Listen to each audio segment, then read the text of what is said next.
It's obvious if you're trying to subvert a country, you want to control the news. You want to control public opinion. A lot of people realize, well, there's a biased media, and most people know that. Even the Washington Post admitted it. Yeah, we were biased for Obama, so what? And when you enter into the equation, so what? That means the biases, the opinions of the reporters enter into what is news. They decide whether you have a right to know. And it's no longer a bias. They turn from just political bias to activism. They go to the places that influence, or I should say, where they can have leverage. Generations of journalists have been trained to interpret events, interpret the news, not report the facts, interpret the news. They do not deal in facts because facts aren't effective for them. They have very few facts on their side. They've gone into and penetrated these major areas to where they can influence it in the direction they want to go. We've seen a massive shift away from old-fashioned objective news reporting to what he called interpretive reporting, what others call advocacy journalism. And it's advocacy for a cause. And as a result, we have a news media in the United States that is extremely liberal at the present time. Which was a major, major goal, to control not merely the newsprint, but the television media and Hollywood. Stalin said himself, if I could control Hollywood, I could rule the world.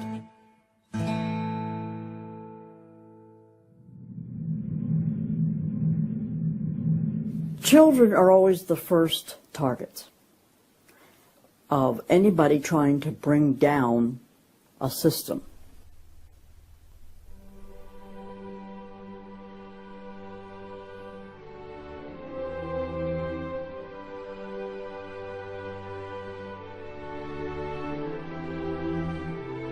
John Dewey is believed to be the most influential man in the whole area of public education. He went to Russia in 1928 to help study the Karl Marx way of education and bring it back to America. Dewey was an atheist. He was a socialist, a humanist. He was part of the Socialist Society in America, helped found that. What he believed in was that education should socialize the child to make him a willing tool of the state. It might be surprising to some that the man who is still idolized as the father of public education in America is the very man who did everything in his power to dumb down our children so that they would willingly accept his vision of a socialist America. It started with Dewey in the early 1900s.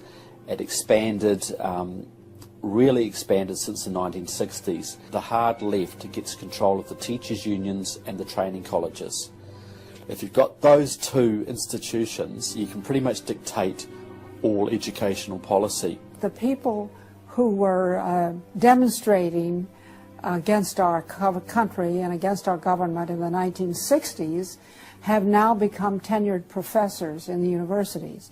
So they're the ones who are writing the textbooks, teaching the teachers, running the teachers' colleges. And it's self-perpetuating, because once you have the universities, then you train more cadres and more and more and more. They discovered that they could do more to remake our country by going into the schools than they could by throwing bombs. I believe the average patriotic American underestimates the importance and influence education has on their children. That's how the large majority we had in 1980 to elect Ronald Reagan in a landslide has been lost. It's not because the other side has had lots of children. No, they're aborting theirs. But instead they're capturing ours through the propaganda they teach them, 7 hours a day for 13 years, and even longer if they attend college. We are losing most of our children to the other side because of the anti-American, anti-God, and anti-free enterprise rhetoric they are filled with in the government schools. Government schools are not teaching basic reasoning processes. They're not teaching logic. They're not teaching actual data of history and science and mathematics. And if your education is rather limited, then you're inclined to believe that government can be the solution to your problems. When you look at the desks in the schoolroom, you'll find 4 together, or maybe a table, they sit around a table. Independent desks are very rare in most classrooms because they don't want to promote the self-sufficiency, independence mindset. You go back to William Z. Foster in his book, Towards Soviet America, you will see how he has a whole chapter there on how we have to supplant education in this country and ultimately force every student to attend public school. That's the other thing. I hope the homeschoolers catch on to this. The homeschoolers and the Christian day school movement are going to have some very rough times ahead of them because the public school crowd cannot afford to have any competition. And they're being given plenty of competition by the homeschoolers right now. You see the effects of that in lowered educational standards. There's no more studying of the classics or studying of the civics or, how the U.S. Constitution was formed. It's all progressive education. It's all based on the identity politics, the isms, the current trend, the isms, environmentalism, racism. They're training them for the collective, and a collective mindset and a dependency mindset. And it seems that they, again, want to have people be uneducated, so then they do become wards of the state. They're dependent on the government to provide everything for them. It's under 10% of kids believe that there is an absolute right and an absolute wrong. And why are we surprised? We've sent our kids into this government system that indoctrinates them, that teaches them about tolerance and diversity and multiculturalism, and not about reading, writing, and arithmetic, not about what our founding fathers had to say. It's consequences. Few would argue that the education the children are receiving in the public schools is pathetic at best. But with the amount of tax dollars we spend each year, over twice as much as it would cost to send the students to private school, why do we allow this to continue? The group that my investigation led me to, that seems dedicated to making sure the children don't get a good education, was a real shocker. The schools are pretty much controlled by the Teachers Union, the National Education Association. If you look at their platform and goals, you would think they were a socialist or almost communistic organization. They are for the entire feminist agenda, starting with abortion on demand, tax-funded abortions. They're for the whole gay rights agenda. They're for the whole globalism agenda. They are extremely anti-parent. It is an effort to get the children to abandon the values of their parents. National Education Association has no patience, tolerance, or use for traditional teachers. They're looking for people who want to be agents of change. They want to throw out all the lessons of history, and really it's an attempt to then impose their own views and ideas onto people, get them to act as activists. If you control those institutions, then you can control everything else. It's all public schools, all for their jobs, and they have gotten behind all of the radical kinds of curriculum that's being introduced. They're for it 100%. They've had a tremendous effect on public education. It's not positive. We also see immorality being promoted through our schools. The kind of sex ed curriculum that is being used and paid for with our tax dollars would shock most parents.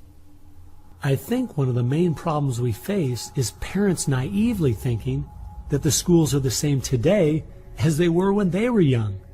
They don't realize there is a battle going on in this country for the hearts and minds of our children. The game is between 15 and 25 years of age. That's the whole game. If you're over 25, the chances are they're going to put a few pennies towards you to corrupt you.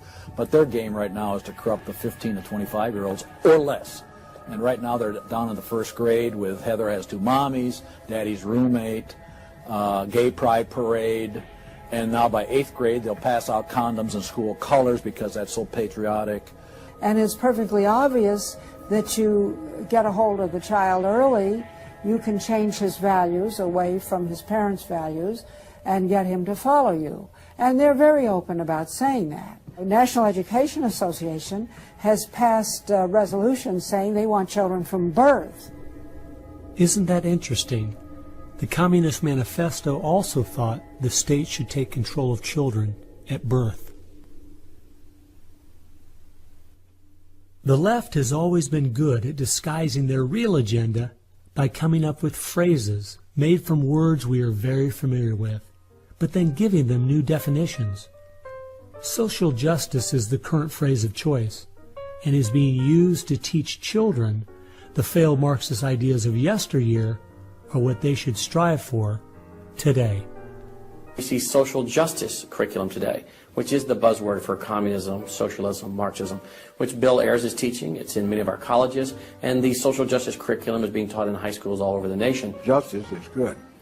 If you then start calling it something blank justice, then you're modifying it. And what it really means is, I think, taking from one group of people and giving to another group. So I would call it socialism. And it's used to break down the differences between the way things are done and the way it should be done. So when they're teaching social justice in the schools, they're not talking about free enterprise and capitalism and individual self-responsibility, all the things that made America great. They're talking about the things that made Europe and the Soviet Union and China so bad. The longer we allow our schools to teach the children that America has so many faults it's not worth saving, instead of the fact that even with its faults, it is the greatest country that has ever existed, the less chance we have of ever turning our people back from the dead-end road we're currently on, a road that promises to give us a perfect world if we'll only give up our sovereignty and our freedom. You're going to find more and more of the following. This is now called a world pledge. We no longer want the Pledge of Allegiance to the flag of the United States of America because that is considered nationalistic. And of course the socialists, communists, and the Marxists and the extreme left wing in the country want nothing to do with it. I pledge allegiance to the world, to care for earth, sea, and air, to honor every living thing with peace and justice everywhere. This came out, first of all, in Superior, Wisconsin. So Superior, Wisconsin was their guinea pig, and there was very little said against it, and so it would then go to the next and the next and the next, and before long you'll have the whole school system standing up saying, I pledge allegiance to the world instead of I pledge allegiance to the U.S. The public schools right now, if you'll read Towards Soviet America, have nearly accepted every item that William Z. Foster said we needed to place into the public school curriculum. And we're seeing the results, you know. People are not as informed as they once were. They think in different ways, and they think in the way that the left intends them to think. Antonio Gramsci realized that if you can take over the institutions and the culture, you will be able to use those to influence society to create the socialist man you want. I think the most brilliant part of his plan was that he realized you could not only create a man that wanted big government to take care of him cradle to grave, but, and this is the genius of Gramsci, you could create a man that needed big government to take care of him cradle to grave. A man so dumbed down and so minimized in society, he wouldn't have the intellect or character to take care of himself. The reason this is so deadly for America is that once we have a certain percentage of the population in that category, our limited constitutional form of government is no longer possible because too many people won't be able to exist in that framework. We are approaching that tipping point rapidly.